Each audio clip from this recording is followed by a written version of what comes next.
네, 김용환입니다. 같이 말씀 묵상하겠습니다. 일제강점기 민족의 배반자가 있었습니다. 일제 앞잡이 형사가 있었죠. 경찰 조직 내에서 사상범, 독립운동가, 사회주의자 등 체제에 반하는 인물들을 감시 탄압했습니다.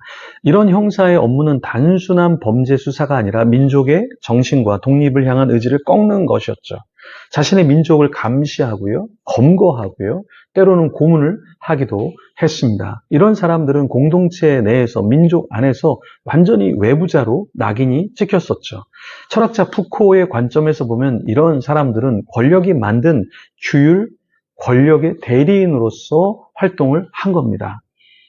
겉으로 보기에는 완장을 차고 있고 또 일본의 인정을 받으니까 괜찮은 것 같지만 일제시대의 거대한 시스템의 하나의 도구였죠.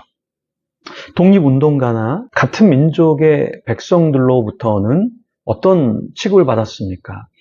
벌레와 같은 존재, 없어져야 할 그러한 사회적인 낙인, 고립되어야 할 그런 존재였죠. 심리적으로 이 사람들은 사회적인 평판은 있었을 수 있지만 스스로 양심의 가책을 가졌을 겁니다. 사회적인, 민족적인 괴리감을 느꼈을 거예요. 그런데 오늘 본문에 이런 인물이 또 있습니다. 누구냐면 레위예요. 레위라는 이 사람은 세리였어요. 세리는 그 당시에 세금을 걷어서 이제 로마에 세금을 내는데 그냥 주어진 세금 정도가 아니라 더해서 자기가 착복할 것까지 더해서 세금을 거두고 그것을 누렸죠. 일제강점기에 고등계 형사가 민족의 배반자였듯이 1세기의 유대인에게 세리는 신의 백성을 착취하는 제국의 개 같은 존재였다라고 볼 수 있습니다. 이런 세리에게 누가 다가가고 있을까요? 오늘 본문을 한번 살펴보겠습니다. 27절입니다. 그 후에 예수께서 나가사 레위라 하는 세리가 세간에 앉아 있는 것을 보시고 나를 따르라 하시니 그가 모든 것을 버리고 일어나 따르니라. 자, 예수님께서는 레위라고 하는 세리가 어떤 존재며 어떠한 인물인 것을 아셨습니다. 세간에 앉아 있는 것을 보셨어요. 그러면 저 사람은 민족의 흡혈귀처럼 민족의 재물을, 돈을 다 갈취해가는 존재니까 따라오도록 하면 안 되겠다라고 생각하셨어야 되는데 주님께서는 그런 세리에게도 뭐라고 말씀하십니까? 나를 따르라. 그때 세리는 모든 것을 버리고 일어나 따랐다라고 말합니다. 모든 것을 버렸다라는 것은 자기가 이제 더 이상 할 수 없는 그런 세리라는 직책도 내려놓고 예수님을 따르겠다라는 것이었죠. 이런 세리에게는 큰 결단이었습니다. 마치 5급 공무원, 6급 공무원, 7급 공무원자가 예수님께서 나를 따르라 라고 이야기하자 저 공무원직 다 내려놓고 따르겠습니다 라고 하는 것과 똑같다라는 거예요. 사실 우리는 더 좋은 직장이나 좋은 돈벌이 혹은 보장된 미래가 주어지면 하나님 앞에서 내가 해야 될 것들을 안 하려고 하거나 오히려 이것을 포기하려고 하는 경향이 있잖아요. 그런데 오늘 본문의 세리는 그렇지 않았습니다. 레위는 예수님의 부르심에 반응했죠. 모든 것을 버렸죠. 그리고 일어나 예수님을 따랐습니다. 이런 레위, 이 세리가 이렇게 예수님을 따른 뒤에 어떠한 삶을 살았냐면 자신과 같은 세리들을 찾아가고 그런 사람들을 만나서 어떻게 합니까? 같이 공동체를 이룹니다. 예수님께서는 아마 아셨을 거예요. 무엇을 아셨을까요? 지금 이 세리는 민족의 흡혈귀같이 무엇인가 착복하는 자인데 내가 저를 부르면 저가 변화되어서 똑같은 세리들을 인도하고 변화시킬 수 있는 그런 인물이 될 것이다 라는 것을 예수님께서는 아셨겠죠.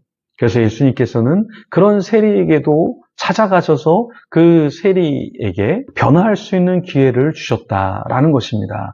예수님은 세리와 죄인들과 함께 먹고 마셨습니다. 그런데 그 당시 바리새인들은 그렇게 하지 않았거든요. 왜냐하면 식사 교제를 한다? 그것은 어떤 의미가 있는 거냐면 그들과 함께 한다라는 거예요. 예를 들어서 극우 사람들과 내가 매일 식사를 한다. 예를 들어서 내가 극좌 어떤 인물들하고 계속 매일 식사를 한다. 그럼 사람들은 저 사람은 극우인가 봐. 저 사람은 극자인가 봐. 저 사람은 뭔가 문제가 있는 것 같아. 왜 저런 부류의 사람들하고만 다니지? 라고 오해를 받을 수 있습니다. 충분히. 그래서 바리새인들은 식사 교제를 할 때 그 당시의 사회적인 이상한 존재랑 하지 않으려고 했죠. 근데 예수님께서는 세리와 죄인들과 함께 먹고 마셨어요. 그리고 그들의 친구가 되어 주셨다라는 것입니다. 우리가 사회적으로 약자들이 있습니다. 가난한 자들이 있습니다. 소외된 자들이 있습니다. 근데 그러한 자들을 우리가 어떻게 해야 될까요? 그들과 함께 먹고 마셔야 하지 않을까요? 저는 품능교회에 소그룹을 하나를 만들려고 하는데요.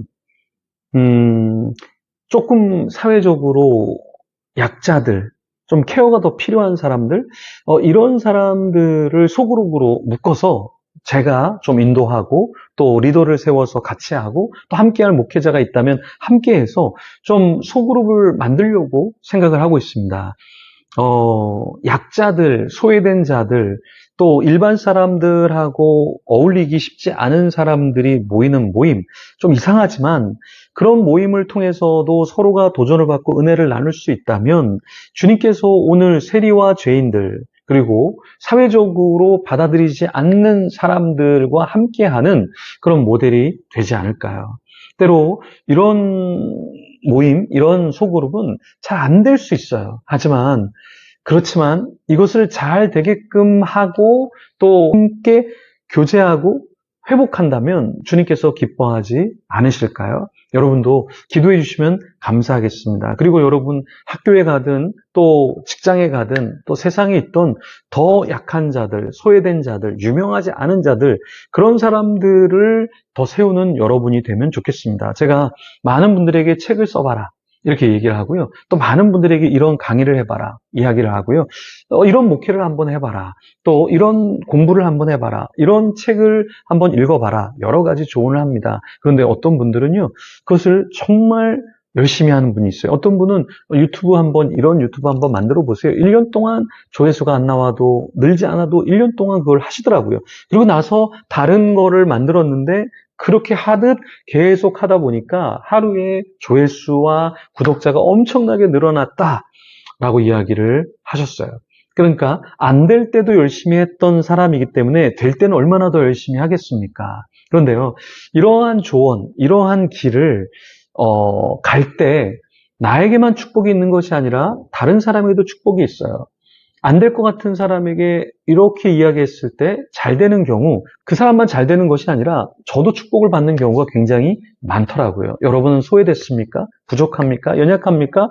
그거와 상관없이 같이 연합해서 뭔가 만들어가고 세워가고, 그래서 서로를 축복하는 그런 공동체를 세워나가기를 소망합니다. 기도하겠습니다. 하나님 감사합니다. 세리를 찾아오신 주님, 우리를 찾아오신 주님, 이제는 우리가 누군가를 찾아가게 하여 주시고 우리도 작은 소 공동체를 만들되 아름답게 만들어서 향기나게 하시고 간증케 하시고 주님을 찬양케 하여 주시옵소서. 감사합니다. 예수님 이름으로 기도합니다.